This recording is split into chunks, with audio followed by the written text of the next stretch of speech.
Sounded Good is filled with opinions, and though these opinions may be shared with fervor and conviction, they remain in essence opinion only. What About Ameobi and JayRayGun do not represent PGA Tour 2K21, 2K Sports, TGC Tours, or any other company, group, or individual mentioned or insinuated. We're just two guys with too much time on our hands. Welcome to Sounded Good.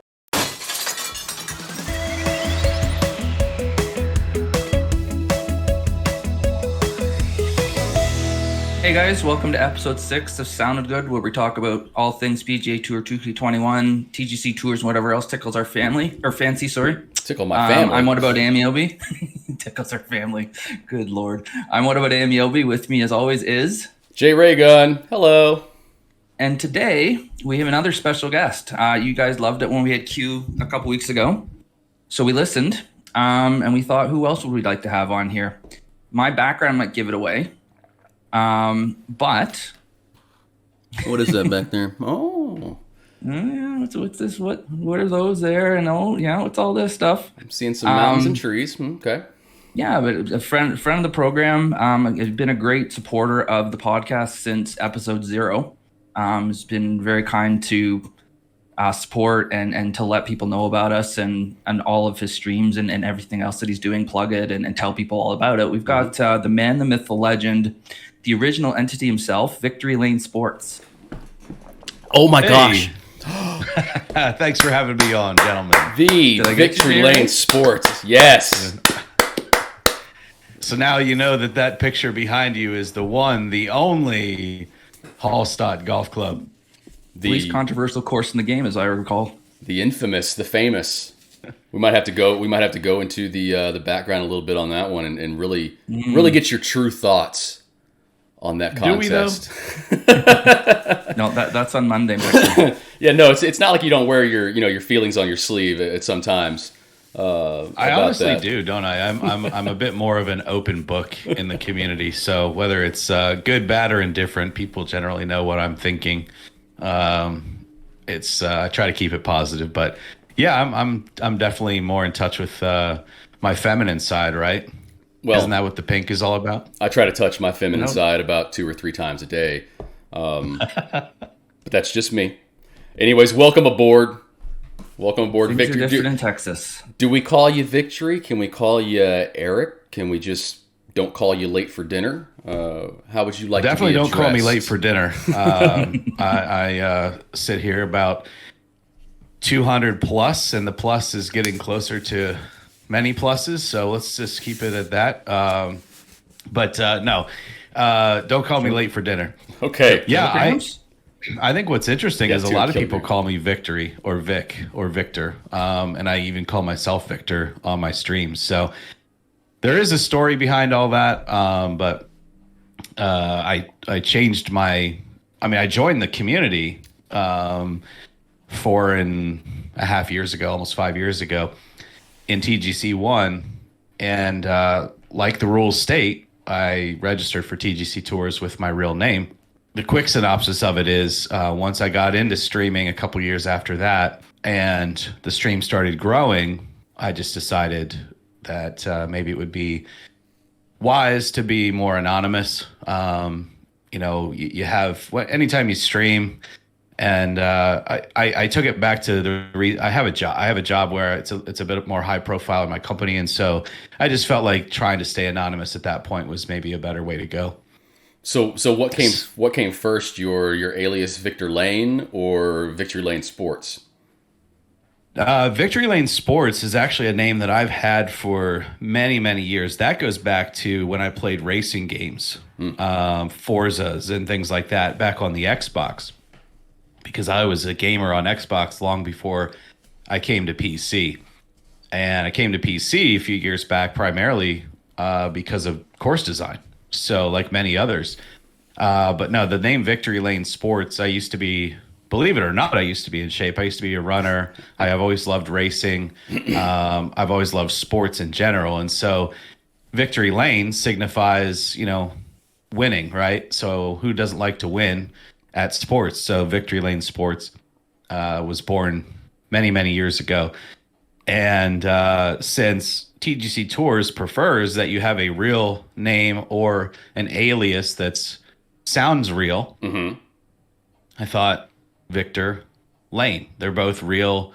Victor's a real first name and Lane is a real last name. And just playing it off of the marketing in my brand, I thought, well, that just makes sense. And Doyley and the team approved it, and so I just ran with it. And so, when did the vowels first hurt you in your life, forcing you to drop them from your name? I am a marketing major out of college. I won't tell you how many decades ago that was. I think probably was for me.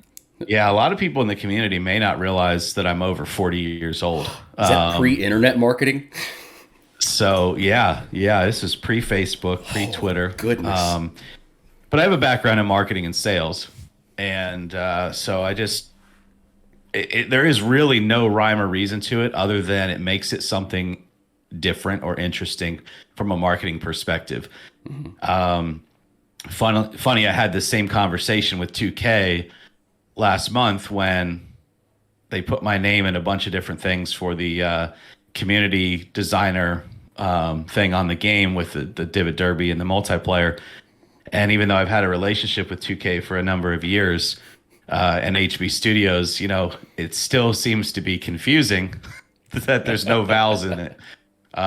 So many people who saw the promo come up at the beginning of the game, it had Vctry Lane with no vowels, and then sports had an O in it. But that was still me. That's all right. It's goofy. I know. It always takes me back to the early 2000s with AOL Instant Messenger and all the screen names that we'd have to come up with. And I just remember everything was like either every other letter was capitalized, or it was let's drop all the vowels, or all the vowels just became numbers. And so you see that all the time, or at least from me. But I think it does mess me up a bit because I go to start typing in VctryLnSprts, and I will do that. I'll put I'll start typing VIC, like I want to tag you in Wayne's Twitch chat or something, and then it's like he's not here. I'm like, well, I just see him. I saw him typing. Where's he at? And then I got to remember, wait, it's a no vowel zone. Yeah, sometimes takes me a minute. I think I have it now, but it's times where you got to be like, okay, skip the I's. Yeah, but it works. I was just saying, you mentioned that you came for the original TGC. I never knew about this game until about 2 years ago. How did you find out about it, and how did you then go from that to becoming part of the TGC Tours community? Yeah, I found the game from word of mouth. Honestly, I didn't even know TGC1 existed. Excuse me. And a couple of friends locally, this was back on Xbox, like I said, said, hey, you're into golf. You like golf. There's this game called TGC, the golf club, and you should pick it up. And we can, get on an Xbox group party and play together. And that is how I started. I would actually just get on at night and play any random course because I didn't know anything about the designer, didn't know anything about the design community at that time or anything about what made, that there was good courses out there. I just knew that you would go to the list and just find something and play it, right? And I would play locally with my friends in an Xbox group match, basically. And that's how I found the game. And then one of them actually found TGC Tours and said, yeah, you could play in these like online tournaments, career mode or whatever. I'm like, oh, that sounds cool.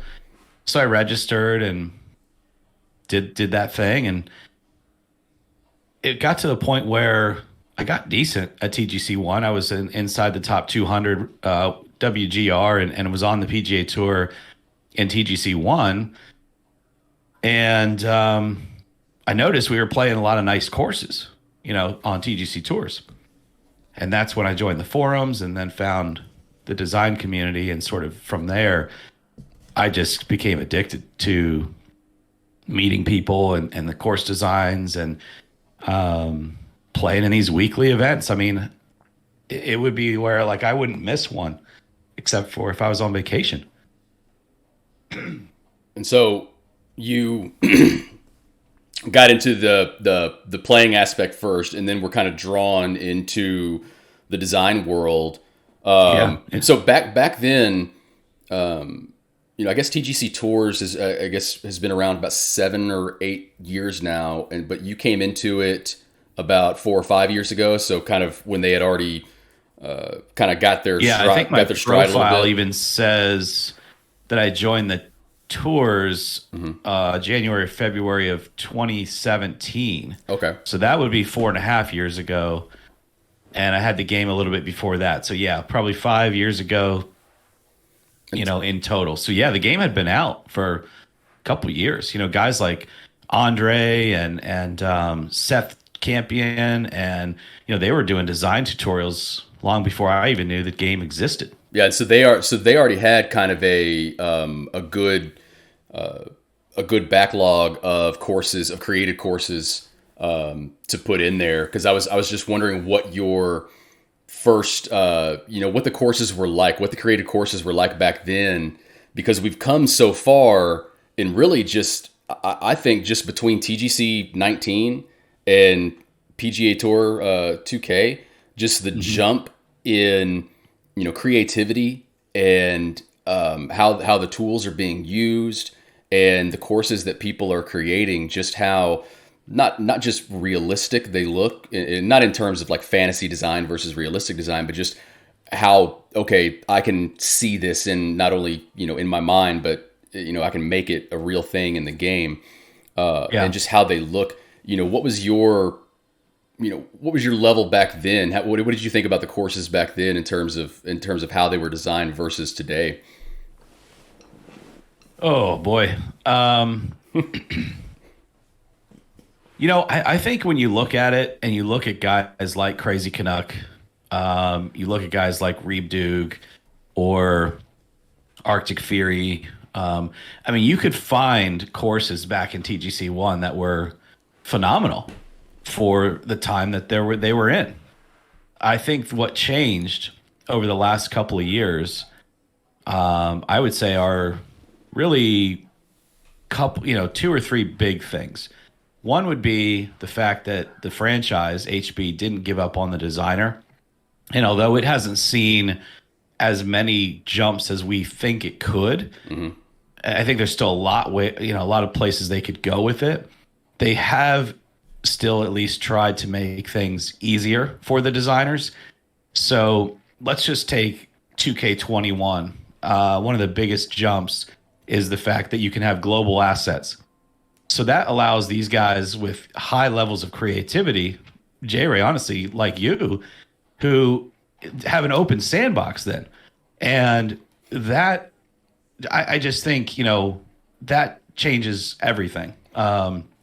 Because guys like Crazy Canuck 1985 and especially B101 with his tutorials and the information that exists right now to help people make a quality golf course from tee to green is readily available. But then you partner that with the changes that the game has made into allowing the creativity to exist, whether it be in global planting, global themes, making things easier, like being able to put heavy rough everywhere without squiggling all the other lines, things like that. Now you're bringing in a whole bunch of other people who have creativity, but then can lean on the tutorials that are available. And I think you're just opening a bigger world for people. So that's the biggest change over where the game was with design to where it is now.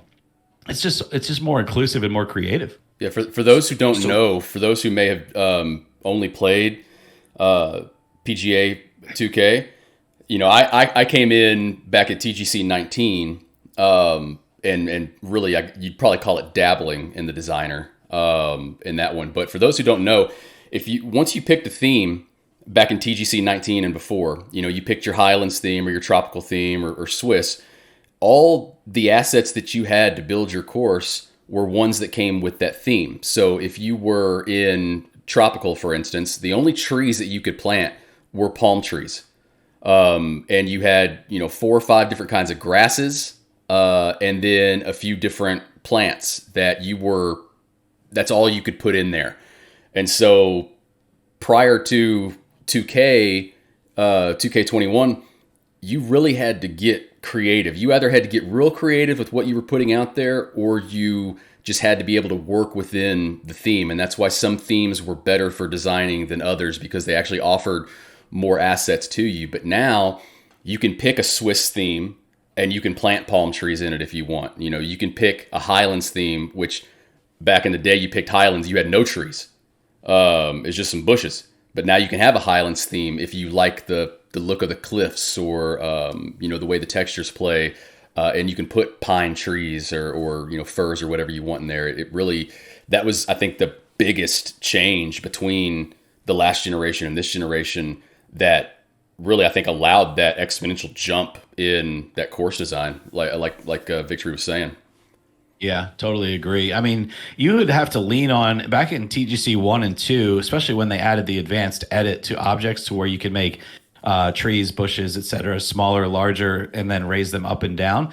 That's where guys like Arctic Fury were pioneers in creating their own species, creating their own stuff. Because you know, I remember when Brian Petty created Cypress Dunes a couple games ago, and it was a phenomenal golf course. But one of the most amazing things about it was he took the step theme and kind of created these advanced edit trees and stuff to create something that didn't exist as an object in the designer to make that course look completely different. You had guys like, again, Reeve Duke. I keep naming him because, you know, you got to remember he was a TGC1 designer that always pushed the boundaries on sculpting and object placement and things like that. So he would do things like on his Iceland course years back, I think that was a TGC 1 or 2 course, he found that, oh, if you bury a tree or a bush underneath the ground, it changes the texture of the ground. Well, once that started going out there, I mean, look what people use that for now. Oh, yeah. You know, that's a hugely used kind of idea that you can create walking paths with it. You can create rough-sided bunkers with it. You can even eliminate a lot of need to use the rock assets by burying a few trees here and there on hills to make it just create a rocky texture by making the rough go away. As a new designer, when I came in, the first time that I heard of someone like burying trees to make bushes and using trees to make bushes, it blew my mind, because it seems like right now it's something that I take for granted, and I do it all the time in my designs. But back then I'm like, okay, a tree is a tree and a bush is a bush, and if I don't have the bush that I need, well, I'm just gonna have to use something else because I can't think of anything else that I can do. And so the first time, I think it might have been in Andre's tutorials or something, that I saw him sink a tree down to make the top look like a bush. I'm like, oh my God, of course.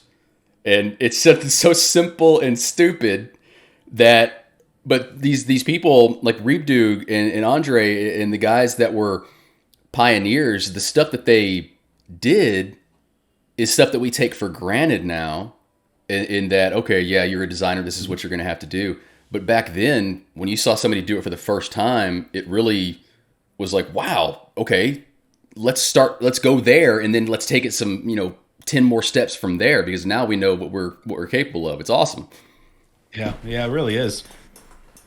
All right, so you come to the game, you're playing on an Xbox.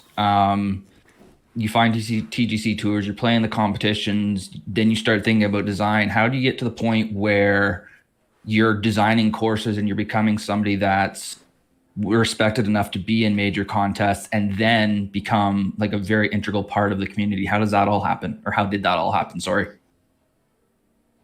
There's kind of two different answers there, or two different forks to that road, because as far as course design, I just started playing around with it. I made a course, can't even remember the name of it, in TGC 1. And it's a funny story, because it's kind of like you see a lot of these new designers now where they make something and they think it's good, right? They're like, oh yeah, I nailed it. I submitted it to the database and it was rejected. And so my very first course design was rejected. And I was like, oh, well, that's okay. That's interesting. See, kids? And I sent it over to the biggest names. I'm a bit more of an outgoing person. I'm in sales. I'm in for a career. Like, that's just my personality. So these two forks will come together at the end of this story. But I just reached out, I just reached out to, then it's a spoon, right? I reached out to Griff, Reeb Doog, I believe Crazy Canuck. This was 4 years ago. And I'm like, can you guys look at this course and tell me what's wrong with it? And a lot of you won't know who Griff is, Griff Saunders, but he went by Griff. And he just tore it to shreds. He was just basically like, I think his words were, this is ass. Like, and then Reeb was like, nah, here's all the things that aren't good about it. And I was like, I took that really hard at first. I'm like, okay, so my course is really bad, but instead of arguing with them, I was like, okay, let me step back. Let me take a breath. Let me get over being hurt my pride, and let me think about what they're telling me. And I turned that course I molded it into what then became, Overfield Country Club, back in TGC1, and then resubmitted, and then that was approved. And I'm like, okay, so I guess, if I learn, I can do this. It's amazing. Sorry, I don't want to interrupt your story. I was just going to say it's amazing that I find that the people like you and even though Wayne, even though you don't design and submit, I know that if you did, you would follow this. I think the people that submit, get feedback, and then take that feedback on are also the people that I'm not surprised to learn, played sports as children, grew up playing sports and having coaches, and were a bit successful. Wayne, with you, with your golf, Vctry, obviously you with golf and probably other sports as you were growing up. And Victor's better than I am at golf. Well, when you have a coach, or at least used to be, your coach isn't always going to give you the pat on the back and tell you all the great things you're doing, right? Because that doesn't help you grow. It's telling you what you're doing wrong, and then here's how to fix it. And I think it's the people that have had that happen in their lives that can take that criticism and then turn it around and get better. So I think it's also, it might be a bit of a generational thing or just maybe an upbringing thing, but Victor and I are within about 5 years of age, I think. I'm winning on that one. Or am I losing? We're actually kind of staggered. We're actually kind of staggered. Score. Sorry, what did I just say? I forget now. Wait, back focus. No, I had a Sometimers moment there. No, I'm the oldest one here. I know that. Anyways, even if you thought of like teachers or our parents or just that, my generation at least, or what I grew up with, they're adults and were not afraid to tell us what we did wrong. Mm-hmm. They were not afraid to have us lose. They were not afraid to have us fail. You could actually fail grades when I was a kid. There were kids that would fail the grade and do it over again. Mm-hmm. Participation awards or trophies or ribbons or whatever didn't exist. Or if they did, we laughed at them as we tossed them in the garbage because they didn't mean anything to us. Because it was about, if we were going to be in a competition, it was about doing as well as you could, winning ideally, but playing the best that you could. And I wonder if some of the people that struggle with that feedback maybe haven't had that childhood kind of upbringing where and I get what happens now where we don't want to hurt people's self-esteem, because I've seen countless examples of people who had no self-esteem as kids and really struggle as adults because of it. But I do feel like we've gone too far in sports, at least when there's leagues don't even keep score or they won't print the scores in the paper or stuff like that. Well, I wonder if that's part of it. Because we're used to that. I'm about, I guess, 10 years younger. I'm 35, about to be 36 in October. So not like a generational gap per se, but kind of in the middle there. And I remember, coming up in sports going through, and I was kind of at the tail end of that old school sports thinking where it's like water is for the weak. We're not going to take a break. We're doing 2-a-days in the Texas summer, and it's going to be 85 degrees at 9 o'clock in the morning, and it's going to be 104 degrees at 3 o'clock in the afternoon.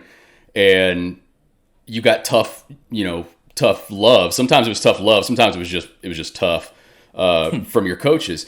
But when I got into college and started playing there, because high school sports were kind of easy for me, not easy, but easier. I didn't really have to work too hard to be successful, and that's just kind of where I was at. There wasn't a whole lot of competition around. When I got into the college level and I found out that, okay, now everybody is that state champion, everybody is that, MVP of their team and all that, and these coaches are not your friends. They are businessmen with jobs. Like your success is what causes them to keep a job. And so they're not going to coddle you, and they're not going to hesitate to pull your ass off the field and tell you why you're not going back in. I took that personally at first. And I was like, oh my gosh, this coach that recruited me, that wanted me for his team, is now kicking me off, and I'm not getting any playing time. It's because he hates me, and it's because he wants to play the guys that he likes and all this. And then now, as I'm growing up, I'm like, no, man, you just sucked. And it's like... And I wonder if, again, because it's been 10 years between us, for me, I was like, yeah, I've been crap. Like, I don't blame him for not putting me in the starting five. Yeah, it took me a little bit of maturity. Garbage. Yeah. But I think it's because, I grew up in a small town myself. It's not like we had massive competition and the next small town was 25 miles away. But yeah, I don't know. I don't know if it's a generational thing. I might be overgeneralizing the generalization or generation thing. Just try to use that word as much as I can.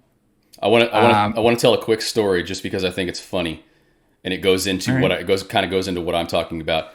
We were doing a spring game, and this was my freshman year going into my sophomore year. So it was that spring semester of my freshman year. So freshman ball was over in college, and I was still a running back. I was recruited as a running back for the United States Naval Academy, who at the time, and I think still is, running the wishbone triple option offense.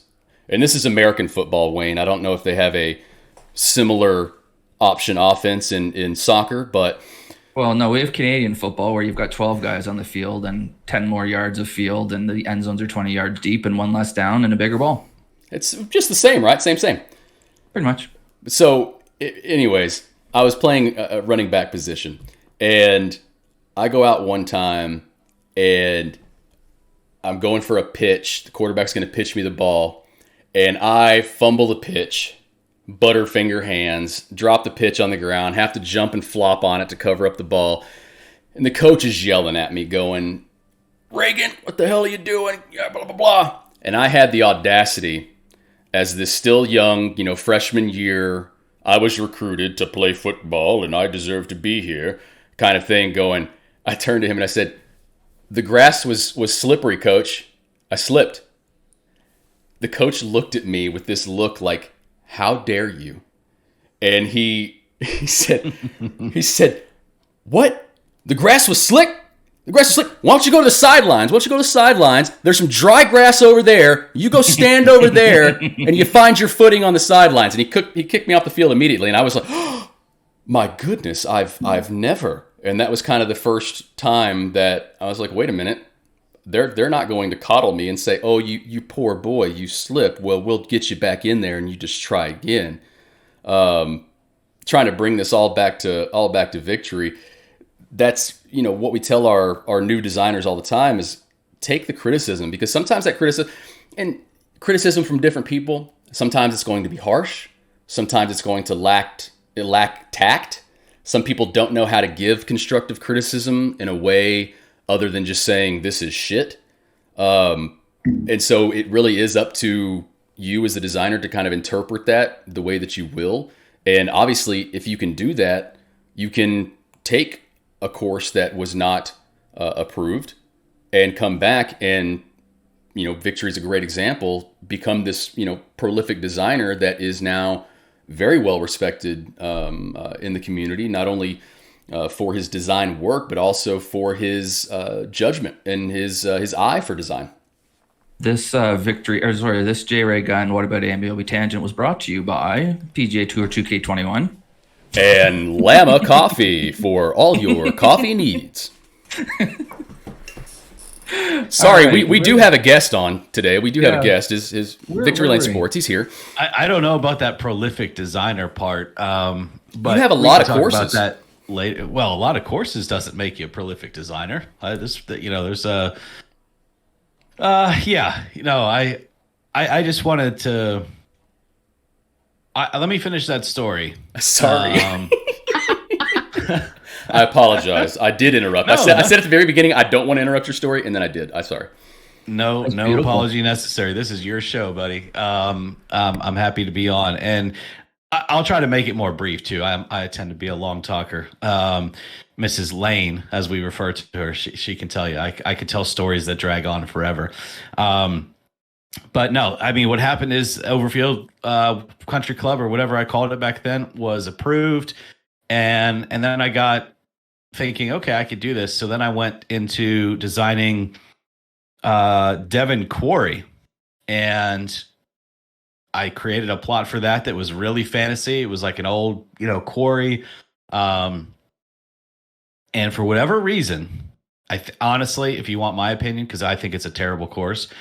If you want my opinion, I think it was the fact that it was in desert and made a quarry, and it was just visually interesting. I think people just loved it. Because back in TGC 1, it had thousands of plays. It then became an official course in TGC 2, and TGC 2019 used it again. And it's just not that good of a course, to be honest with you, but people just loved it. Do all the holes run in the same direction, or is that? No, I didn't do that. I didn't do that trick, but they're just not. I mean, I don't know if you Wayne played it and critiqued it in one of your review streams on your channel, you would find something wrong with every hole. Is it ported? Oh yeah, because so 2K wanted to use it in June for the multiplayer thing, and I actually said, please don't. Like it is 40 courses ago for me. Please don't use it, because it's not a representation of my current work. Mm-hmm. And quite frankly, it's not a good golf course. And, I think they're trying to do the right thing, right? 2K and HB, they're trying to do the right thing because they see it as, hey, it's wildly popular. Mm. But, as a designer, you step back and you critique your own work and you go, please don't. It's just not that good. Niagara Falls, Canada is wildly popular too. Yeah, so you know what I'm saying. I think guys like Arctic feel the same way about like his course. It was Arctic House on the Hill. Yeah, any good designer would. Yeah, Arctic still has TGC 1 courses that they love, and he hates the way that kind of was interpreted and came across whenever it was ported. Yeah. So it's that disconnect. Now that's getting a lot better. That's a whole other conversation, and things like that are getting a lot better. The fact that you saw in that multiplayer list that 2K released that they're going to be having guys like Crazy Canuck and B101 and Matt F27 and Energizer and, Arctic Fury. And you're looking at names there that, okay, they have catalogs of great courses with those guys. So can we talk about that? I'm glad real to quick? see that. Yeah. Do you want me to finish this story real quick? Answer your... I didn't. I apologize. Again, No. I'm gonna have to edit this. I'm gonna have to edit this, and I'm gonna chop everything up, and I'm gonna make it seem like one great, cohesive story. Because I feel like I'm not answering your question, which was, how did you go from just finding the game, playing the game, becoming a designer, and then getting involved? Which is just simply that course kind of at least helped me to get involved in the forums because people were talking about it. I was communicating with Griff and Reebdoog and Crazy Canuck and trying to get better. And then Griff used to run contests at TGC Tours back in the day, and he ran a contest for what I think it was called "What's in a Name," and it was where he created names and logos for people who signed up, and then you had to build a course based on that name. So I got the club at Ravenswood was the one that I got, and it was my first contest, and that's where the club at Ravenswood came from. But with the club at Ravenswood, I also was writing, along with two other people in the community, a murder mystery that went along with that golf course, which a lot of people nowadays have no idea, but I still have it.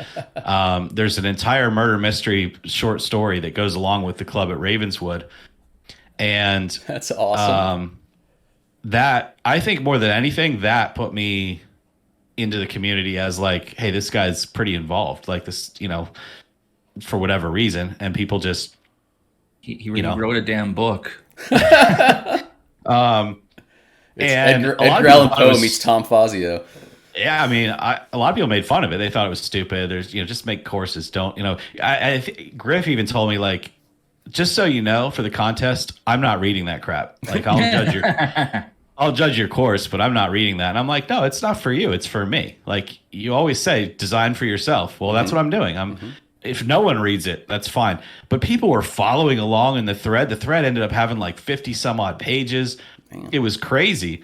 And then HB took that course, and it became an official course. And it still is to this day, going back to that using TGC1 courses as official courses thing. But that was an official course in TGC2, 2019, and 2K21. And that's where, so to answer your question, that's where me getting involved in design contests, it didn't win, by the way, but design contests, becoming heavily interested in course design, learning course design, being involved in the community on the forums with these guys. That's where it all started. So there's the answer to your question. Long-winded, J-Ray. No, that's awesome. So there's another, I mean, just this is going to happen with you. There's so much stuff you've done. There's going to be follow-up questions for days. I think you're the first person we've really ever talked to that has an official course in the game. Well, multiple official courses now. How does that happen? Do they reach out to you? What is the process of all that, of a course of yours becoming an official HB or now 2K course? Yeah, so they did reach out to me. It was privately through the forums, on the HB forums at the time, which I'm not even on anymore. But it was, they reached out to me. It was one of the devs, and he said, hey, for TGC 2 at the time, do you mind if we use the club at Ravenswood and Devin Corey? Of course, I'm thinking, do I mind? Sure. No problem at all. Like, have at it. Because I was just, I was just a player in the game. I mean, I still am, but I was just a player in the game. I was just, anybody designer. I'm like, sure, absolutely. And that's how that happened. Now, they don't have to ask you. Once you publish a course, they can use it if they want to. They might not even know who you are, and they could use it as an official course.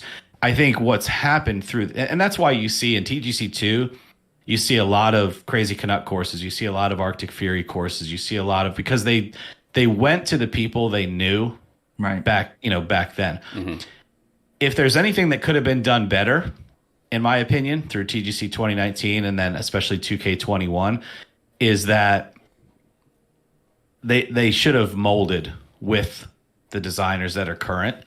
In other words, I'll be the first to tell you, I was honored to have Devin Corey in the club at Ravenswood in TGC2. They shouldn't have been in 2019, and the club at Ravenswood even shouldn't be in 2K21, because it's just not good enough. There are so many more better courses, and I'm not even talking from my own catalog. I'm talking from other people. They could have done better on that through the years, and they know that, and they'll fix that. But yeah, it's they could just use your course. They can reach out to you and ask, but they don't have to. And they just tend to stick to people they know in the community, and it certainly helped. It helped me and my brand and everything else. But and I'll lean on that, of course. Anytime I list my courses, I list those as official courses and stuff. But that doesn't mean I think they're great courses. I think that's what a lot of people don't realize about me is I have this persona, and I joke around, and I do, that like the entity thing comes from actually a joke between me and Wayne and another gentleman on Twitter. that's not Wayne and I actually calling us entities. That's a joke from someone else making fun of us and calling us an entity. And we're making fun of ourselves, basically. So now we're basically just making fun of ourselves, So if anyone out there really thinks that I'm like this big-headed, big bad designer or anything like that, I'll be the first to tell you I'm not. I'm probably not in the top 100 designers in the community anymore, but I stopped caring a long time ago about who's the best designer or even being the best designer, because I get far more enjoyment. And that's what sort of led into me asking, once Griff left, asking Doily if I could take over the official contests with TGC Tours, which I've done for 2.5 years now, as the sort of coordinator with Doily and the admins on that side of things. But I just enjoy the things that people create so much that I just want to stay involved, but I am nowhere near the best in the community. And I hope people realize that I don't think that. So just throwing that out there. No, and even, when you say, you don't consider yourself in the top 100, I mean, that's a lot of people. I'd say you're pretty easily inside the top 100. But that being said, 99. The people that I would put, in the top, 10 or the top 20, top 25, there's going to be some names that, but it's also hard because there's going to be designers out there that maybe you've never heard of. You haven't seen because they put out a course every now and then. There may be one of those people that they just work so hard. They're putting 300, 400 hours into a single course. And so it may be, 5-6 months between courses, but when they put it out, it is a polished, finished product. And so maybe they only have a few courses under their belt, and so their name is not out there all the time as like one of these prolific designers that are putting out a new course every month or two. Or they're not on the forums. Or they're not on the forums. They're not getting pushed. Maybe they don't take part in the contests. And so Sharky21, let's just throw out a name. Sharky21. He's been in the last couple contests. His stuff is great. It's polished. I love it. But he's not active on the forums. And a lot of people, if they see Sharky21 in the new courses thing on the game, they'll pass right over it because they don't know how good it's going to be. Right. And I'm not going to lie, some of us benefit from the fact that people just know who we are. And so our courses get plays. I'll get hundreds of plays on day one just because of Twitter and Discord and forum involvement. I mean, quite honestly. Now, I've created a lot of that for myself. I mean, there's a lot of hard work that went into that. But I'm not going to lie. I just benefit from that just because people recognize the name. And that's where branding comes in, folks. That's just, I can't tell you enough that if you really want to do this and you really want to have people play your courses, stop whining about it. Oh, I didn't get enough plays. No one noticed my course.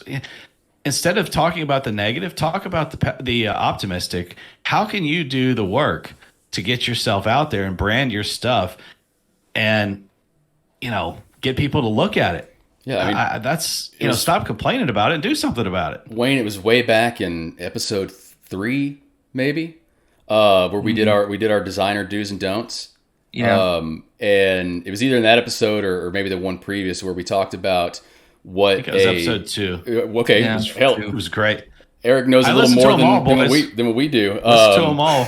I mean, we've just done so many episodes now. They all just kind of run together. We're at 6. But we talked about... But it was a great list, and it was in there. You're right. We talked about what a designer can do to promote themselves because even if they're, accepted into the TGC Tours database or, even if they get tour worthy, it's TGC Tours as a website, as a group themselves, they're not going to promote your course. They may mention you every now and then, go, hey, I played this new course, it's great, but they're not going to put it out there. And so it's up to you. If you really want that, to create that course, create a catchy name, come up with a logo if you want to. It doesn't necessarily hurt or help, but it's something that you can put out there. And then get out there on Twitter and Facebook and the forums and Twitch and everything else. Send your course name to Wayne and beg him, send him the $50 required deposit to play your course. That's Canadian, so it's a little less. No, it's a little less that's USD. American. That's okay. Okay, sorry. So it's like Canadian money's nowhere. I don't know. It's like $1,000 Canadian, something like that. Something like that. Yeah. Get it out there, because you are going to be your best cheerleader, just like Victor's saying, which is what he does. Some of the best. I mean, yeah, he's got a background in marketing, as you said, but ad nauseum, on Twitter. Yeah, and it's funny you say that, because my kind of Twitter and Twitch and whatever. I remember having a brief conversation with Eric about it, kind of making fun of, Vctry's known to have the odd tweet out there. And it's just the response was, well, this is why I do it. And if people don't like it, here's what they can do. And the penny dropped. I went, that's right. And so I got a hell of a lot more active on Twitter myself because of that. And so a lot of what I've built has been emulating VctryLnSprts, to be honest. Just watching what you've done, and then, well, it worked for him, and why can't it work for me? So I'll do it too. Yeah, you see the guys out there like C-Mount, Andre, even though Andre's not a big Twitch streamer, as far as like a day-to-day type thing. But you see them out there, and they're putting out tweets, they're interacting with the community, and it's not. Not every tweet is something like, "Hey, come play my course," or "Hey, come watch my stream." But it keeps the community engaged, and it keeps their names out there, and it keeps them relevant through the lulls and the highs of the game. And if you really want to create your own following, whether you're a streamer or whether you design courses and you want eyes on your course and plays, you really got to stay active and keep up that interaction with the community, because that's the way that you stay remembered between courses, or whenever the gameplay kind of drops off at times. Yeah, and I think one of the things you just said there is what a lot of people miss, and it's the fact that it's not all about me. Growing my channel is not all about me, because if you really digest my Twitter feed and you were to go through it, you are going to see, hey, I'm streaming Wreckfest, or hey, I'm streaming TGC Tours, or hey, I'm streaming this, come watch me. Every good streamer does that, right? That's just how you do it. But if you also go through, you'll see 50% of my Twitter activity is pumping somebody else. And that is where I say it's community involvement. And that's what you just said, Ray. It's about being part of something bigger than yourself. And so I'm in a position where I don't use my my Twitch or anything like that for an income. I pretty much turn it and return it right to the community. So that's just me. I mean, that's just what I'm able to do with it. But I get just as much enjoyment out of saying, hey, I loved such and such a course, go play it. Or, hey, Sounded Good is a great new podcast that these guys are doing. Go listen to it. Go subscribe to it. And I think that's what a lot of people miss when they're pointing fingers at you and calling you an entity or calling you something else, right? Or saying, oh yeah, humble brag or whatever. They're selectively ignoring all the other stuff that you might do to pump others up in the community. And hey, yeah, I've just gotten used to the fact that not everybody's going to like me and not everybody's going to agree with me. And I'm a type of personality that I like to get along with people, generally speaking. So it took me a long time to get used to that. But the more followers you gain on Twitch and Twitter, the more people you're going to uncover that want to point at you and say, you're this, you're that, or you're whatever. Right. And you just got to keep plugging through and say, you know what, I'm going to keep being me. I'm going to organically grow by being part of the community, by celebrating other people's success. I could sit here and be bitter and jealous or whatever over this person, that person, or the other. Or I could learn from them and then also say, hey, I mean, anybody, for example, who comes in and asks on my channel, how do I get into course design? The first thing I'm going to tell them, go subscribe to Crazy Canuck 1985 and B101 Design. That's the first thing I'm going to tell them. And that has absolutely nothing to do with me, right? Absolutely, yeah. I'll say, hey, please follow me. Please feel free to ask questions. Please watch anytime I'm streaming design, anything like that. But the first thing you need to do is go subscribe to those two guys, because they've got tutorials that are going to teach you everything you need to start running. Oh yeah. And I think that's just what people miss, is they get caught up in the dam and the keg and the barbarians and the all this stuff, and it's like that's all just community stuff. That's fun stuff. It doesn't mean anything that you think it means. It's all fun. It's all to be part of the community. Yeah, I've never understood the jealousy. I mean, to me, I was looking at it and I was like, well, he's doing something. I've got a teeny tiny stream at the time. Here's a guy doing something that's been successful. I can sit here and complain about it, which is pointless, or I can try to emulate it or take parts of what he does at work and do it myself and do it and on my own spin on it, because we're different people, obviously, with different personalities. But yeah, I've never understood that. And you're right. I mean, we all do what you said there. When people are asking questions, it's almost never us saying, well, yeah, check this out of mine. It's always go check out this guy's stuff or this guy's stuff or this guy's stuff, because we all realize and we all recognize what everybody does really well. So I know that sometimes that can seem to some people like the easy way out, like kind of the cop out thing, where it's like you get a question, hey, how do I do this? And the first response is, well, go watch Canucks tutorials, go watch B101's tutorials. And it's an easy thing to say because it is the first step. It's like you got to learn to crawl. Option. Yeah, you got to learn to crawl before you can walk. And they have hours and hours and hours of tutorials that will answer your question better. And I think Wayne mentioned this in one of our early podcasts. They want that 30-second answer to a question that's going to take hours to solve. And so start there. That way you get a base, and like was mentioned, that way your questions become more specific and pointed about. It's not just like, how do I create, a bunker? It's, hey, how do I, design a bunker for strategic play on, a short par 4, something like that. But yeah, the community interaction is something that I think has obviously benefited you, Vctry, and it's obviously benefited you enough where now HB Studios and 2K Sports have created, through you and some of the other more well-known designers.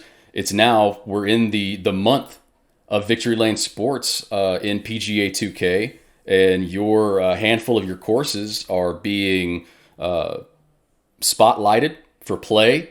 They're now open for play in Divot Derby, and I believe the matchmaking, which is I think a first to have created courses available within those kind of jump in and play game modes. I think it's a awesome thing. If you want to take us through that, like how did that first, at least what you can tell us? I know some of these have NDA stuff associated with them, but can you take us through kind of how that first got started, and then kind of the choices for the courses? Did you have any say in that, and kind of where we're going from there? I did, yeah. So I'm glad you recognize the fact there's just going to be some things I can't talk about. I am bound by an NDA with 2K and HB, as some of the other members of the community are as well. And there's lots and lots and lots of things I'd love to share with the community. I just can't. But what I can share, just as general statements, is that 2K and HB are a lot more involved in the future of this game than people realize or people give them credit for. And when things happen, such as this last month where they added community courses to multiplayer and matchmaking, Divot Derby, and things like that, people are like, oh my gosh, that should have been done 8 months ago or whatever. They don't realize what's behind that and what happens, what takes place to make that work. Mm-hmm. And so I would just, open with, trust me, trust Crazy Canuck 1985, trust some of these other guys that you hear about being involved when they say there's lots more good stuff to come. We just can't tell you what it is, but this game is not going to die. And so you just got to be patient, because developing a game is not just you come up with an idea and you do it. There's a lot more implementation and stuff that goes into it than that. So to your question, yeah, they reached out to me months ago through the channels in which we have, through the stuff like, yeah. So, and they said, we're going to do this. We're going to try this and that. And the fun thing was they actually originally wanted to do, I mean, I've published more mini golf courses than probably just about anybody other than, I would say, G.A. Craig, who's I still consider to be one of the OGs of mini golf with his Walton mini golf designs, which I highly recommend people go play. They're a lot of fun. They reached out to me and said, hey, do you think we could do your mini golf courses in Divot Derby? And I was like, I gotta tell you, I don't think that's gonna work. You know, I've spent hundreds and hundreds of hours play testing these mini golf courses, and there's just too many things with the physics and stuff that can go wrong. I think it's going to be a disaster. And like a week later, they're like, yeah, it's not going to work. They tested it and they're like, yeah, it's not going to work. So they went down to, well, what about your par threes and your adventure courses? So they started testing some of that stuff. So I guess my point here is they trying to do really fun, different things, right? Mm-hmm. Again, there were reasons why some of those didn't test out well. And so then they went to my full course catalog, which has 20 some odd, 30 courses in it, whatever. And right off the top, you're going to eliminate anything that's LiDAR, anything that's real. It's you know, legally that's off the list. Right. So the questions I got were things like, well, why isn't Flamingo involved? Well, because the 6th hole at Flamingo is an island green with retaining wall all around it. And they just wanted to stay away from that legally. You know, it's too much like 17th at Sawgrass. So it's just easier to not flip that coin. So just stay away from it. People would say, well, why didn't they put Hallstatt in it? Why didn't they put Ardolian in it? Why didn't they put Gator Creek in it? Why didn't they, we talked about all those courses. They tested all those courses. And you want to know the honest answer?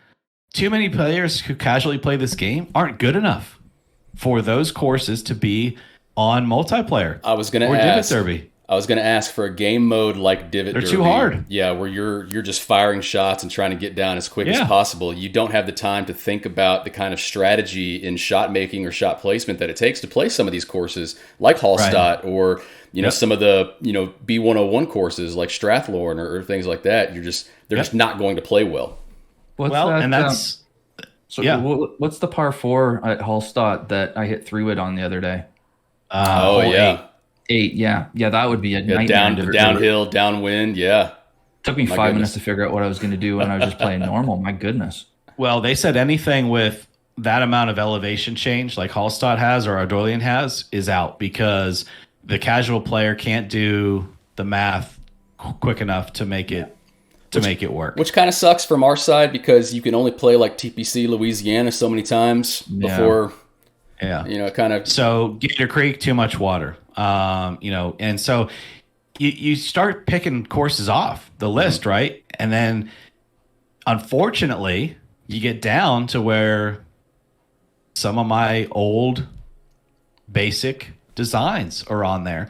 And I'm not complaining. I'm not saying, hey, that, I have any sour grapes about it or anything. But, that first two days or so, people just were hounding me like, well, why isn't this on? Well, why isn't this on? Why is this on?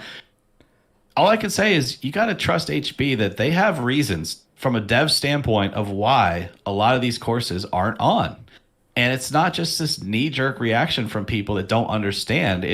There are reasons why things didn't, get on. So I got to be honest with you. I'm curious when they go to, Crazy Canuck 1985 and B101 and Arctic Fury and Energizer. And, those are great designers. Matt F27, those are great designers. But, they design more in that Hallstatt, Ardolian, Flamingo, like quality, right? So I'm curious. Yeah, I'm thinking like Kermode Club, isn't it? That Andre has that's very mountainy. Kermode Club at Whistler, I think it is. Something like that. Yeah. That'll be a tough one. And I'm curious to see what they choose. Course, that was in Canucks contest that made it to the finals. Now I'm going to miss the name. But that was Skyfall? Sky Peak? or Sky Peak or something. Yeah, Sky Peak that's Canada. Sky Peak was James Bond. that's one where you take off in Divot Derby and your first tee shot is like 100 feet downhill. Yeah. Well, not to mention it has that beautiful rock ledge and waterfall on the right side, which is going to lag out Xbox. Right. Yeah. So that will be interesting to see what courses actually make it out there, because I think that's one thing that this community, our side, the designer kind of TGC society player community that I think we most cater to in our show and in our streams, I think they forget sometimes that we are really a small part of the overall player base. And the overall player base is not concerned with, red fast on master settings or how difficult putting is on legend settings. They're going around on, pro-am and pro settings because they just want to play a cool golf game, and they want to play the modes like Divot Derby, or they want to go into a 3-hole matchmaking or something like that, and just have some fun in a casual, way that you would play any other game. And so it's not that HB Studios and 2K have to cater to the lowest common denominator in a, you can't say that in a negative way, but it is a little bit in that direction, because you have to make a course play well for everyone. Volume. Majority. Yeah. It's not like when we were creating courses for the TGC design contest, and we know that if our courses, make it and they want to be on a tour, that tour is going to be for TGC society players. And those players are going to be playing on master settings, and they're going to have a certain level of skill that they're going to come into that course with. That is why these courses in the design contests are built the way they are, very strategic. There's things in there like elevation changes or, out of bounds, tightening areas that you can land that you're not going to see in regular courses. Yep. Yeah. And they'll look at that through, again, a lot of things I can't say, but I do believe in future renditions of the game. I think, and I do believe, and honestly, I hope that they expand their window for including more designers into the official courses, and that, quite frankly, that they just have more official courses. It's not that any of the ones that they have on are bad. It's just that there's just so many more courses, and they're taking that on board and looking at what could the potential be for the future. And one of the things I like about these community courses being added to multiplayer and stuff is that it's a way to keep the game for those casual players fresh, because HB and 2K are adding content over the next 6 months with, me and then Canuck and Matif, and again, those people we've named, Arctic, Energizer, B101, that, there'll be more courses added each month to that multiplayer mode. That's sort of the direction I feel like is a good direction for them to be going, because they're recognizing community design is the lifeblood of the game ultimately, because it's a daily content addition that 2K literally pays $0 for. Absolutely. And what more could you want as the developer and publisher of a video game than to have fresh content daily that you didn't output any dollars for? So you said 6 months. In 6 months, it's going to be 2022. In 6 months, it'll have been a year and change since 2K21 came out. Just wondering about if there's a 2K22 or 2K23 game. I know even if you knew, you can't say anything. Yeah, even if I knew that answer, I couldn't tell you. I'm what did Andre say? I'm ruminating right now on that one. I'm just listing based on the names they put in their tweet. Yeah. No, I know. I'm just doing the math right now. He's just wondering when the next game's coming out. He's wondering if it's all leading to something big, And I'm of the opinion there will not be a 2K22. It'll be a 2-year thing. That's my opinion, based on nothing. But that's my guess. I think it would be very cool for 2K to move in a direction to kind of, maybe they have a spotlight, a weekly spotlight or something where they're spotlighting, 2 or 3 community courses, they're going to put them into Divot Derby or put them into, matchmaking or something. Well, I mean, they, They've you been know, doing it on Twitter. On Twitter, yeah, but you know, mean they're like in the actual game? Okay. yeah, in the game, it's like, you know, where you turn on the game and there's that pop up, like right now you can see, hey, Right. it's the month of VctryLnSprts with an O, Yeah, that would be. and you know they're going to be like, hey, it's community designer spotlight week, and here's 3 courses that we've thrown into Divot Derby or matchmaking. Go check them out now, and it just highlights what.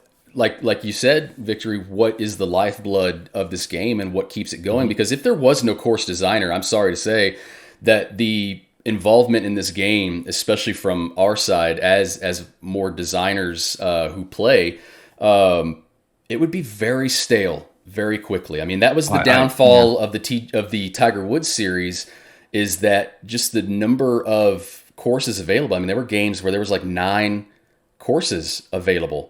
And it's like, how many times can you play? Yeah. I mean, quite frankly, I wouldn't be here. Yeah. I don't think your biggest names would be here. No, not at all. Your B101 designs, your crazy Canuck 1985s. Like, they're not known for being great players. Mm-hmm. They're known for being great designers. So you could just cut them right off the top, right? Arctic Fury doesn't even play this game. Yeah. It's crazy.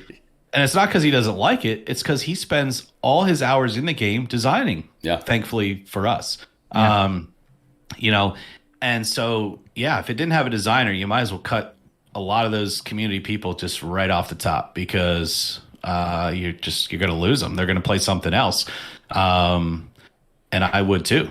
Yeah, but so I think you're right. People feel like it's a long time coming to have the game officially recognize the designer community, but as you said in the same breath, I'll say this: very quick counterpoint, because there's been a lot of things on your other episodes that I'd like to respond to, I just can't. But the thing I would remind anyone is that HB Studios still works off of a small dev team. 2K is publishing it. 2K has big plans. 2K wants to do a lot, but HB Studios still has a small dev team, and a lot of them are still the original content creators and devs from the golf club and so on. So there's history there that they know this game intimately. But anytime that people say, I hear it on Twitter all the time, oh, thanks for the big hat collection, why don't you do X, Y, or Z? Oh, thanks for the whatever, why don't you do X, Y, and Z? I want to defend 2K and HB a little bit on that, to say, this is the first game where there's ever been additional content released after day one publish. Mm-hmm. But as a marketing person, there's also a plan here. It's not, they didn't wake up one day and say, hey, guess what? We're going to add big Puma hats today. That's not how it works, guys. Not you guys, but guys at large. That's not how it works. So they put out 2K21 last August, and they had a plan. Okay, at Halloween we're gonna do pumpkin hats and costume stuff, and then in this area we're gonna do this, and this area we're gonna do that. That's all on a storyboard. That's all in a marketing plan. So it's all part of the plan. It's all like, when that comes out and people go, oh well, wish you would have put Augusta in the game rather than these stupid big hats or whatever. It's like, people don't know what the heck they're talking about, because the one doesn't relate to the other. First of all, they didn't negate putting Augusta in the game because they did big Puma hats instead. Like, that's not how that works. Not a zero-sum game. But at the same time, all of these community-based ideas, people have to remember that if they spent the dev time doing that right now, guess what they wouldn't be working on? The next game. Right? So I don't know what these people think, and I say these people very generally because it comes from all different sides and it's of different levels of criticism, but I don't know what these guys think creating a game is like, because a lot of people don't have coding experience. They don't have game development or even, any kind of electronic information technology, website development, something like that. You don't just go in and type in a line of code and all of a sudden, you've fixed your leaderboard problems. Or you type in a line of code and all of a sudden, poof, there's Pebble Beach in the game. Like, right. It is, and especially with a small development team, there is hundreds of hours that have to be put into things like bug decoding or adding a new element to the game, because every time you add a new element, you're adding something that could have ramifications to other parts of the game. And so there's so much, just tracking down various bugs or figuring out how everything's going to work together to the game. And just like you were talking about, whenever they go through your courses, they can't just look at your list of courses and say, okay, we're going to take this one, that one, boom, put them in the game and everything works great. They got to figure out what's going to play well, what's going to look well. Like you said with your mini golf courses, there are some times in mini golf where you're going to end up in places that you can't get out of, and it's not going to be a fun time for the players. And so, and just like you said with the plan that they have, a lot of these things they put out there, like with this last season pass with the the FootJoy shoes and things like that. That's stuff that I would imagine, if it wasn't already created when the game was launched, it was very close to being done, because that's not something that they would necessarily, I think, put 6 or 9 months of development work in while they're also trying to get ready for the next game. Absolutely not. Yeah, and so not to mention there's legal and attorney, stuff that goes along with all of that, trademark stuff, and all. I mean, that's not just like, oh, people want Nike in the game. Okay, we'll flip that switch on. Yeah, and so when you're talking about they have a plan, they have a plan. They weren't like, okay, yeah, this month is Battle Pass month because that's all the time we could put it, or Battle Pass. I'm here on Fortnite, or Season Pass, because that's all the time we could develop on it, instead of developing a new course or whatever. That's not how that works. There's a scheduled release of stuff that's already been developed for the game. Right. It aggravates me. Even the Red Fast thing, and we're not going to talk about that. You guys did a good job talking about that last week. But there's again, like, things I could say and things I could talk about with that I won't. But people thought that they woke up one day and decided, 6 months into the publish of the game, or 8 months or whatever it was, you know what, we don't like how this mechanic is working anymore. We're just going to switch it. That is not how that happened at all. So without breaking any NDA, the only thing I can tell you is that was identified very early on. Mm-hmm. But as a development team, you want a large sample size of information before you make that kind of change. So there alone, you're talking 3 to 5 months where they want people playing the game, taking on board feedback, etc. Then you have the people who said, "Oh, it was all TGC Tour's fault that this happened because they wanted the game." That's actually untrue. So I can actually confirm that Doyley and Tim and Jeff, they don't sit there and pull the strings of HB. And I mean, it's the puppet masters. That's not how that works. Anybody listening to this podcast, that is not how this works. They certainly have input, just like anybody else that's involved with a back channel to 2K, but that's all it is input, right? And so again, 2K then goes back into the game, and I don't understand development from a programming standpoint, but anytime you're making a change like that, what I will say is I learned from this process is that people said, for example, well, why did we have to re-download the whole game? When they made this change. Mm-hmm. The reason for that, and a lot of this is over my head, right, is because you're retrofitting a game mechanic with new programming. And so they almost had to rebuild that portion of the game from like what they could retrofit into the programming. No, so a lot of it is sort of a retrofit rebuild. And so you have to basically republish the entire game again. And that's why you have to download the whole thing to make that update work. And that's again, what it took the time it did to be implemented. Right. And that's why I'm talking, high level stuff here, that these aren't switches they flip on and off, and the initial Red Fast testing phase. I don't know how much I'm allowed to say on that or what, but all I can say is it was months long. It wasn't, hey, we're going to just screw over all these people in the community on this day. It was like, okay, we've thought about this for 4 months. Okay, we're going to change it and test it. Now we're going to test it for a couple months. Oh, is this really what we want to do?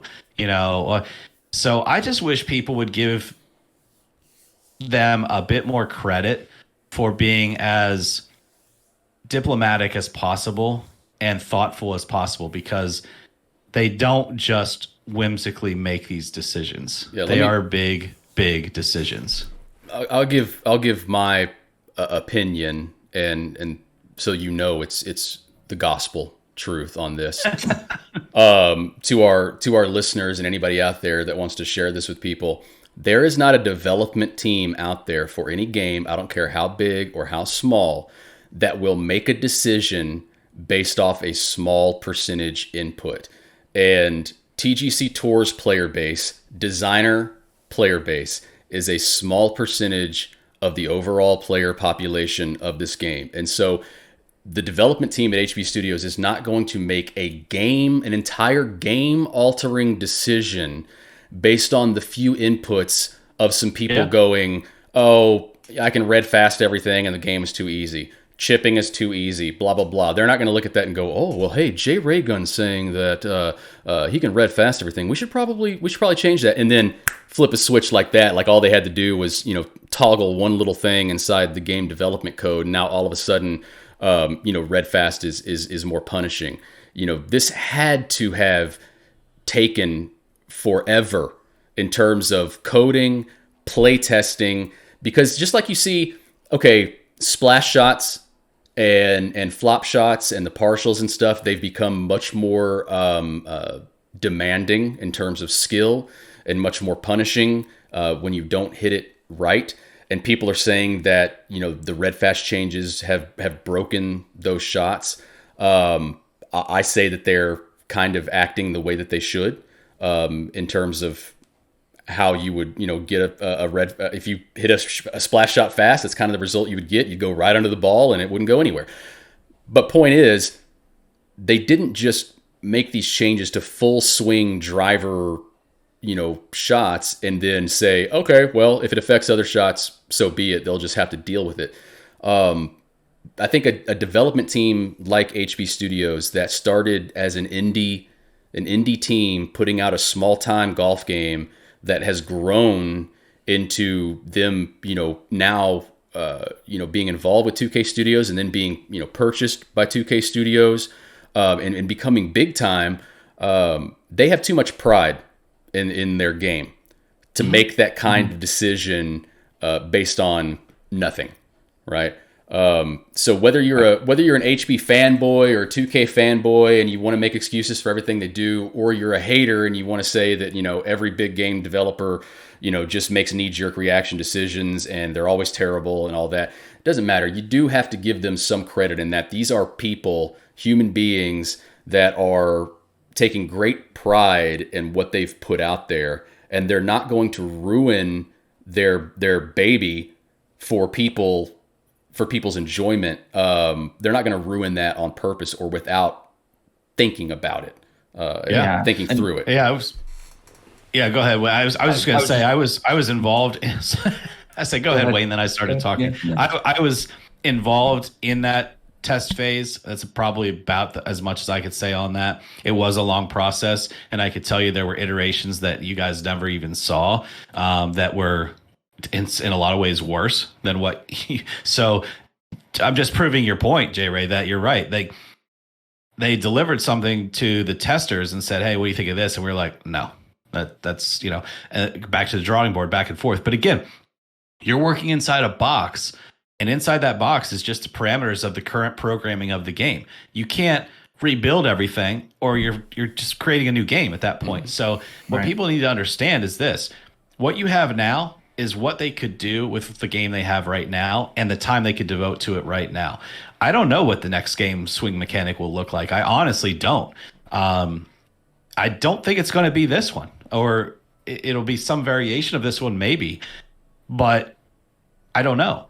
But what we have now is just what they had within the box they have to work with, trying to make it the best for everyone possible. And to your point about the vocal minority, Ray, essentially with like TGC Tours or other highly competitive leagues, we always have to go back and remember that we are playing on the 5th or 6th difficulty setting that the game allows. And so you're right. There's a large thousands, tens of thousands of people community hundreds of thousands, honestly, since there's over 2 million copies sold, of people who play this game at the pro-am or pro or novice level and are perfectly fine. I see streamers do it, casual streamers. They're having fun and they're playing on like their white tempo thing at the top is like an inch wide. They don't care. So they have no idea what Red Fast even is. And so there's a vocal minority that's complaining about this within our circles, but there's also hundreds of thousands of people that have no idea that anything even really happened. But then you also have to remember that the vocal minority of people that are complaining about the Red Fast and still to this day, 2 months after those changes have been made, are still complaining.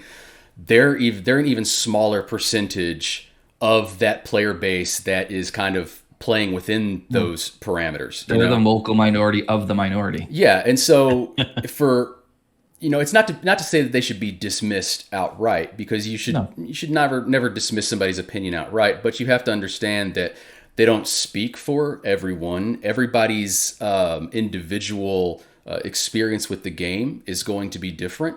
There are those of us that can adapt to the changes, and where we're kind of playing a different game than we may have been playing back in October and November.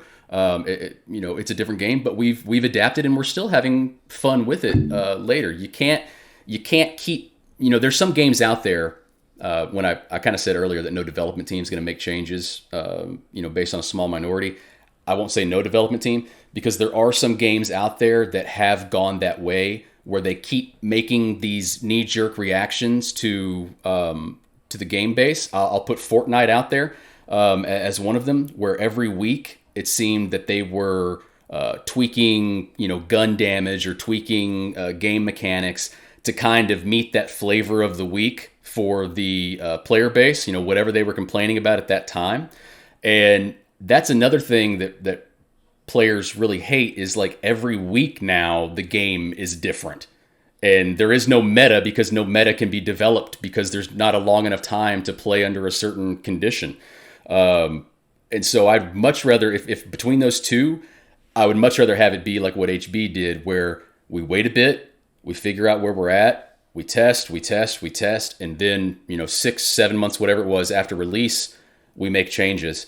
And the only thing I think that Wayne and I have continually complained about or said is that we just wish the communication from the development side would have kind of been a little more transparent, maybe not even necessarily along the way, but especially when it came time to make the changes, a little bit more about, hey, here's what we're doing, here's what we've done, and here's what we intend to do in the future.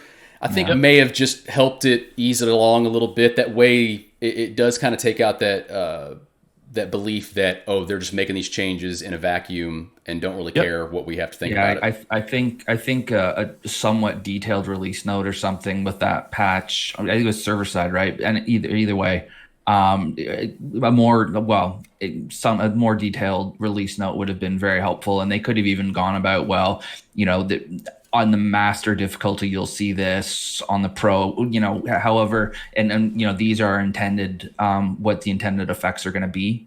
I think that would have helped a lot, and then it would have allowed the player base to go, okay, well, I agree with this or I don't, but I know where I stand with it. Right. Yeah, I agree with that, and I think not just as a gamer, but even as a marketing professional, salesperson, whatever. We've shared with them that there's more they could be doing from a communicative standpoint to the community.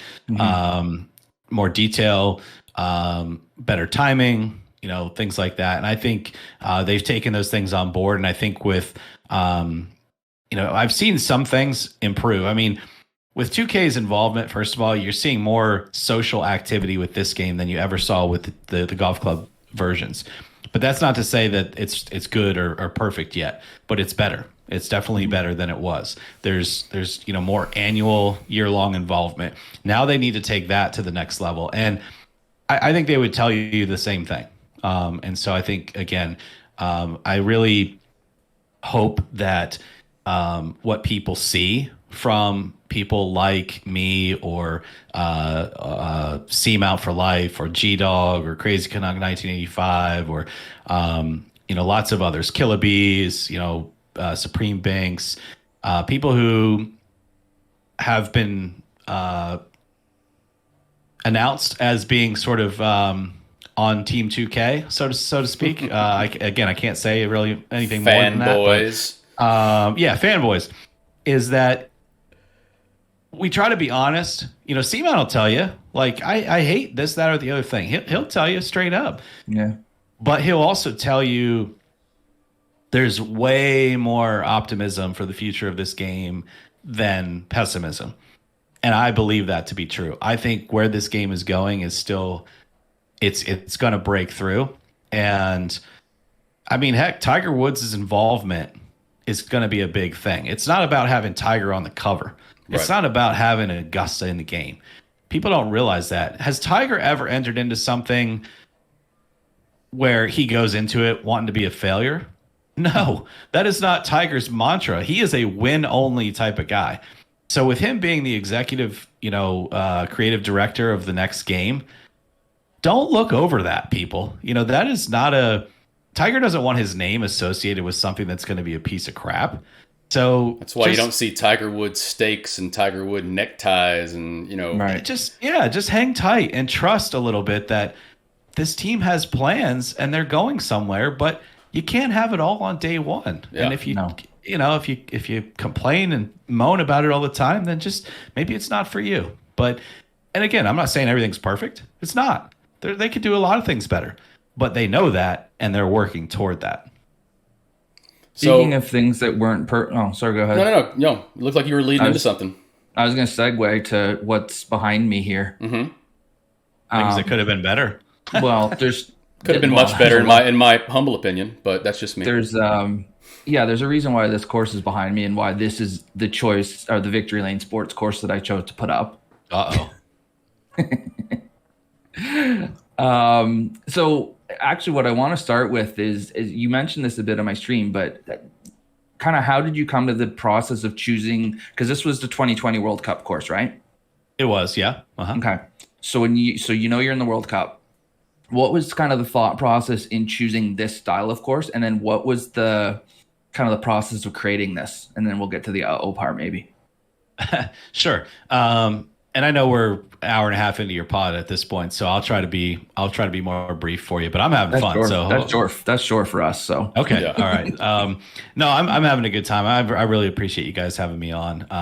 Again, I'm not the voice of the community by any stretch, but I love the community. So this course, came about because I had designed probably 15 courses by this point, and a lot of them had a Vctry signature look to them. Mad F27 is one that always encouraged me to be more bold and more, out there with trying to extend my vision a little bit. And same thing with Reeb Doog and Mayo and those guys that I partner with and do a lot of work with. And then I've always loved the look of a Terry Grayson course where he creates a picture, on every hole. And so when I entered the 2020 World Cup, I thought, how do I take the advice of my friends in the dam and try to do better? How do I just go big or go home type of thing? Well, it turns out I went both. So I started off by studying Arctic Fury's courses. So now that I'm on PC, I opened his courses and then I went into flyover mode and I'm like, oh, what's he doing? Oh, on some of my favorite Arctic courses, he raises up the plot so that you get a different view of the auto-genned landscape in the background. So I'm like, okay, I'll do that. So I raised up this plot and then I just started cutting into it. It was streamed, actually. The whole thing was streamed. So I just started cutting into it and I made this plot and I'm like, okay, now let me route a golf course on it. And I routed a course on it all on stream. And some guys were like, oh, this is never going to work. It's too much elevation and stuff. I'm like, I'll make it work. And I just went from there. And I'm like, I'm just going to go bold. I'm just going to do whatever. And So I thought I created my best course ever with Hallstatt Golf Club, and everything you see is hand planted. So there's no multi-plant on that course. Everything is hand planted. It was over 200, 250 hours. I can't remember. It was over 200 hours, well over 200 hours of work on this course. Even the idea of putting a cart path on a course that has over 500 feet of elevation from top to bottom of the plot is a lot. Man. It's a lot of work to get that smooth. And so, yeah, when I put this out for World Cup, I'm like, I'm really, really proud of this project because I had a vision. I had a challenge from my friends to go bigger, to do something different than what's in my catalog. And I thought I had accomplished that. It's, I know, I haven't put 200 to 250 hours into a course. I haven't gotten to that level yet. Yeah, me neither.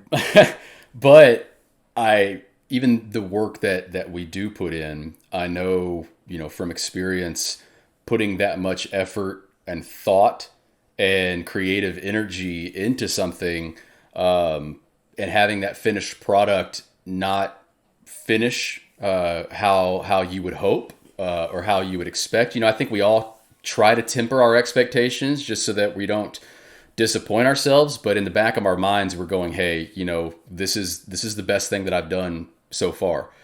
And it's unfortunate, it happens not just in golf design competitions, but in life, any kind of judged competition out there, from the Olympics, when you're talking about gymnastics or ice skating or whatever, where there's people that are going to look at what you're doing and they're going to formulate their own opinions about it.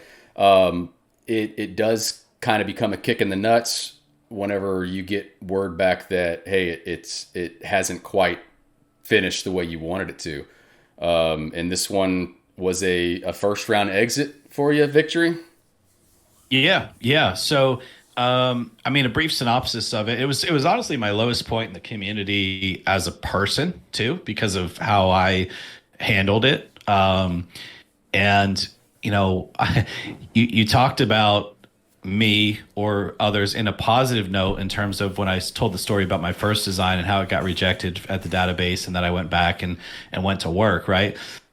I lost sight of that a little bit on this course. It didn't make it through group stages, and I thought, based on the group that I was in, I thought that it should have. I was being told in the community that people thought it should have made it through. But I wasn't the only one that suffered that fate. A course like Frankston Heath, which quite frankly is a better golf course than this one that we're talking about, also didn't make it through. And so it's not like I was the only one, or I was just, oh, poor me or whatever. It happened, right? But you're right. I was incredibly confused based on what my opinion was. And I was hurt because I didn't think it was a winner. Like, I think people need to understand that too. I didn't think this course was the winner of the competition. I thought it was my best course. I thought it was easily my best course at the time. And that getting knocked out of group stages just wasn't something I thought would happen. I was the first to admit that if it went on to the next round, it probably would have lost to Saxondale or,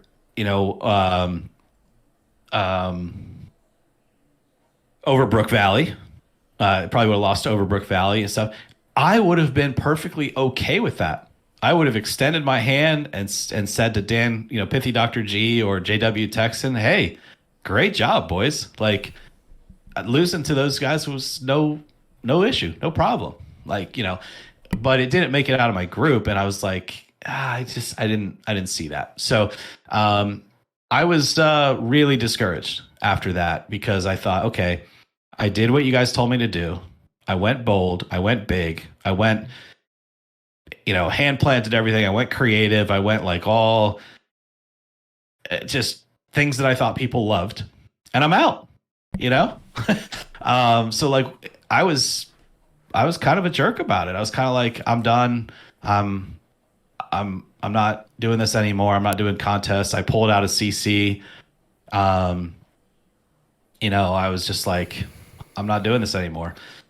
And that was the wrong way to handle it. In retrospect, it was just the wrong way to handle it. It was a really down moment for me. I was also going through some things personally with my son, and doesn't matter. It's not excuses. It's reasons, but it's not excuses. And it just was a poor showing on my part, and I learned a lot from that. I think I probably lost friends in the community from that, or people thought, you know, I'm not who they thought I was or whatever. But I tried to come back from that and make my amends, make my apologies, and I think hopefully I have. I entered Dream Team later that year, and I put 110% of my effort into Dream Team and did Walking Stick, which I'm really proud of, and I hope I helped my team with that. And then I entered World Cup this year and made Pinnacle Ridge, which just didn't turn out the way I wanted it to. And I've always said that, like, even publicly. So like when that, didn't do well, I was okay with that. Made it out of group stage though, right? They got it out of the group. Yeah, it made it out of group stage, but I didn't even think it would, honestly. So it did, but then it lost to No Tempo, which is fine. I thought it should have lost to No Tempo. So, no issue there at all. And, running National Treasure now with Crazy Canuck 1985 and having a blast with that. So I'm like, I'm here, I'm back in, but there was good that came out of this in the end. Sometimes we have to learn from our failures. And when I say failures, I don't mean the course was a failure. It's still one of my top courses. It's still one of my favorites. And I'm not going to sit here and bash that course because I did everything I set out to accomplish with that course. People always say, don't be down on your own stuff. Like with Pinnacle Ridge, when that came out, I was always down on it because I had a vision and it didn't quite work. Sometimes it's not about being down on yourself. It's just about being realistic. I think as a designer, I think you have to be willing to say, here's a piece of art I put out and it's not what I wanted. It doesn't mean I'm being humble or I'm trying to be down on myself. I'm just telling you, it didn't turn out the way I wanted to. With Carolina Mantis or with Hallstatt or whatever, I'll tell you, it turned out exactly the way I wanted it to. Even with Walking Stick in the Dream Team, it turned out exactly the way I wanted it to. So I'm proud of those courses. So I just try to be realistic. But failure was more as a person. I just failed the community with how I responded and reacted to the adversity. And I unintentionally also hurt the people's feelings that were in my group. Because by saying, yeah, I should have gotten out of group. Well, what's that indirectly saying? It's saying to those other three people, you shouldn't have. And that's an unintended consequence of that, right? And I reached out to one person specifically and made amends, hopefully, with him, because I have no issues with him as a person. I just thought my course was better than his during that competition. But I hurt his feelings, I never meant to do that, and we even ended up streaming together a couple months after, and people were they thought that was a little weird. But it was all about trying to make amends, in the community and show like, hey, this is what I did was wrong. And I've got no issue with this guy. He's a good designer. I don't know. Anytime you're in a community, especially an online video game community, you're going to have your ups and downs. I know my name isn't my real name on there anymore, but I'm still just a real person. I'm just a 40-something guy with a family and 3 kids and designing video game courses for fun. That's all there is to it, really.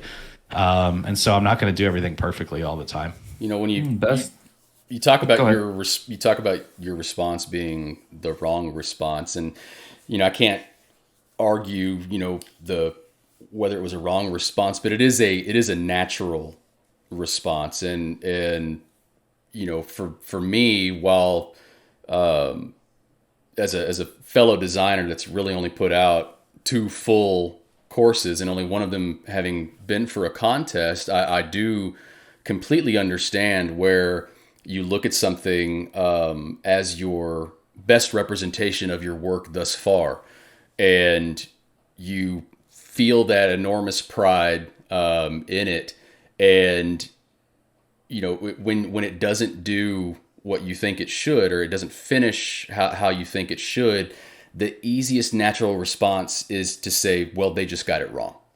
And quickly defend yourself, and whoever was judging, take it personal, and they had it out for me, or they didn't like me, or whatever. That's it's kind of an easy thing to say. It does take a I don't know if you want to call it maturity or whatever, but to take a step back and say, okay, let's look at this from a fresh perspective, and let's really stack me up against those that were out there. And if at the end of that you still think, hey, I still think this should have gotten out of group stage or made it or whatever, that's fine. But as you said, there are ways to go about making that same opinion known without potentially alienating your competition that you were directly up against, or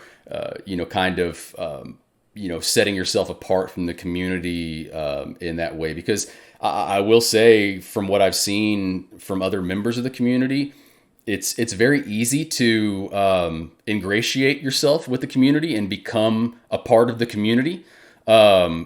But it's very hard to win affection and friendship back once you've done something to kind of piss people off. Unless you are just right at that moment, mea culpa, I'm sorry guys, I did the wrong thing, blah, blah, blah. It's hard to kind of come back from that. And so, especially in a cancel culture society, right? Like you're just out. Yeah. You're canceled. Yeah. You're done. Yeah. It's easy, for once you make a mistake, for that to be your legacy. And for especially people that don't quite know who you are, if all they hear about you is the bad thing that you did that one time, then the next time they see you, that's going to be their opinion of you. And so, I think, you obviously did the right thing with whatever you did and how you came back from your initial response with it. And now it's kind of one of those things you kind of poke fun at yourself about. There's still those justice people that, for Hallstatt. Yeah, I was just about to say, there's still those people that will hashtag justice for Hallstatt. And it's not a joke like making fun of you, but it's a joke like, hey, this happened, it's in the past, we've all learned from it, and now we can kind of, poke fun at it a little bit and use it, going forward. I think the justice for Hallstatt stuff, or free Hallstatt or whatever, it doesn't upset me at all. I'm actually not upset about the outcome at all. I still will say I think I should have gotten through, and then I likely would have lost to Saxondale or Overbrook Valley, and that's fine. But I would have handled it way differently, right. With a more level-headed, mature reaction to it, and that hopefully wouldn't have hurt people's feelings. Because I'm not here to hurt people's feelings. I'm just not interested in that. I'm not a mean person at heart. I hope people don't think I am, but it's you're gonna have disagreements with people or whatever. But hopefully I'm not a mean person to people, right? So that was nothing I am proud of is in that moment in terms of hurting anyone's feelings. So. No, I still have my opinion. I still believe it should have gotten through, but it should have taken place way differently. Yeah. My objection to it should have taken place way differently. But ultimately, what came out of that mistake was good on two levels. Number one, I don't approach design in this community the same as I used to. When I quit that CC contest right after and took that break, I recalibrated my own paradigm on being a designer in the community. I stopped caring about where I rank in people's minds. I stopped caring about whether or not, people love or hate my designs. That's not to say I don't enjoy it when people enjoy my golf courses. Of course I do. Of course. I do it for my own entertainment, but also for yours, otherwise I wouldn't make many golf courses. I mean, those take forever. But people love them, And so, yeah, it's fun create something that, Matt F27 is a beautiful artist, creates watercolor pictures of golf courses. I'm sure it's nice when people enjoy those because they're art, right? So it's the same thing. If you enjoy it, great. But I'm not going to hang my hat about my value as a member of the community based on whether I'm a top 5 or top 25 or top 100 designer here. If I make stuff that people like and enjoy, then I'm okay with that. And that's where my attitude really changed, is my out in this contest and my failure to react appropriately to it changed my paradigm. And that's a good thing because it allowed me to enjoy Dream Team, not only the course I made, but the process of being involved in it. And we didn't win. The blue team lost on Dream Team, and I still had a great time. It was a lot of fun. I tried my best with the World Cup this year with Pinnacle Ridge, but didn't do what I wanted to do. But I tried. I tried 110%. I just didn't produce what I wanted to produce. But I didn't get sour about it because it's like, okay, it's not. It doesn't define me. It's not the best course in my catalog, but I'm okay with that. You're going to have some ups and downs. You're not going to be a B101 where every course you make is better than the last one. Overrated. I'm just kidding, Ben. I love you. I'm just saying, I'm not one of those guys. I'm not going to kekeep creating something that's better every single time. He's that great Canadian designer, isn't he? Yeah, I think so. Yeah. I think he's just as much Canadian as Energizer is Australian, right? I think, but yeah, that's what came out of it. And then the judging changed. Guys like credit to Mayday 91283 and B101 and JW Texan and Catcherman 22 and Energizer. There was a group of guys that got together after last year's World Cup and said, okay, let's think through and learn from these things as to how the judging takes place and how that all looks and stuff for future contests. And I think that was another win for the community that came out of it, is that I think the way we judge and determine winners is getting better with every contest. I don't think there were any controversies in this year's World Cup that I can recall. I think everybody, first of all, you had 32 at the end of the day, you had 32 good courses,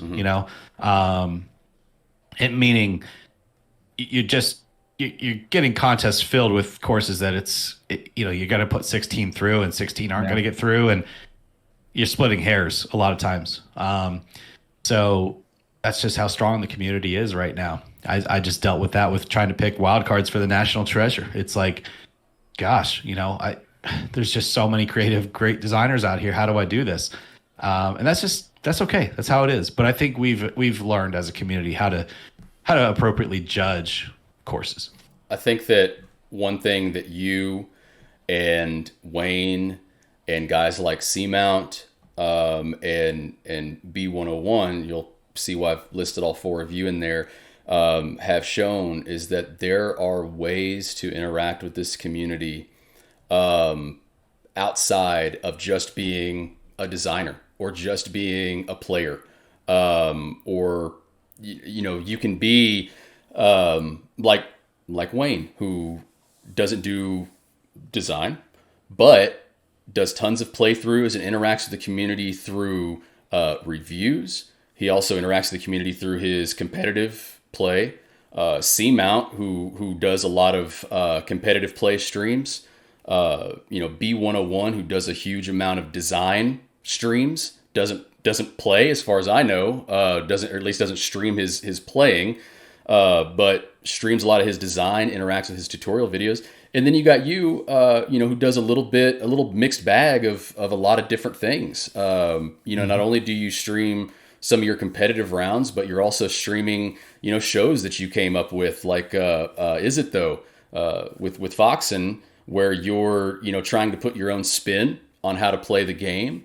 And then, you get into other games as well, where you kind of bring the community the community that you've helped build with PGA, you bring them with you over into Wreckfest, or you bring them over with you into iRacing.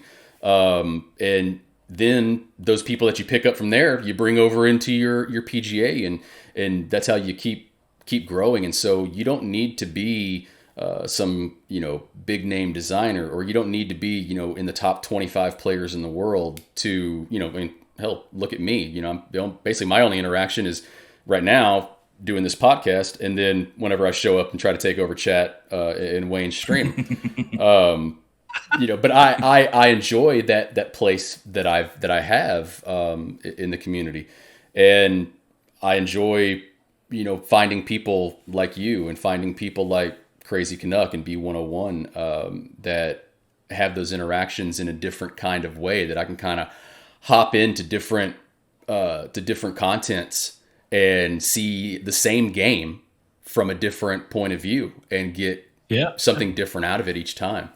And I'll tell you right now, in the good old US of A, it is the 4th of July. It is our Independence Day. And thus, we do have some plans. I'm talking personal here. I have to cut this one a little short.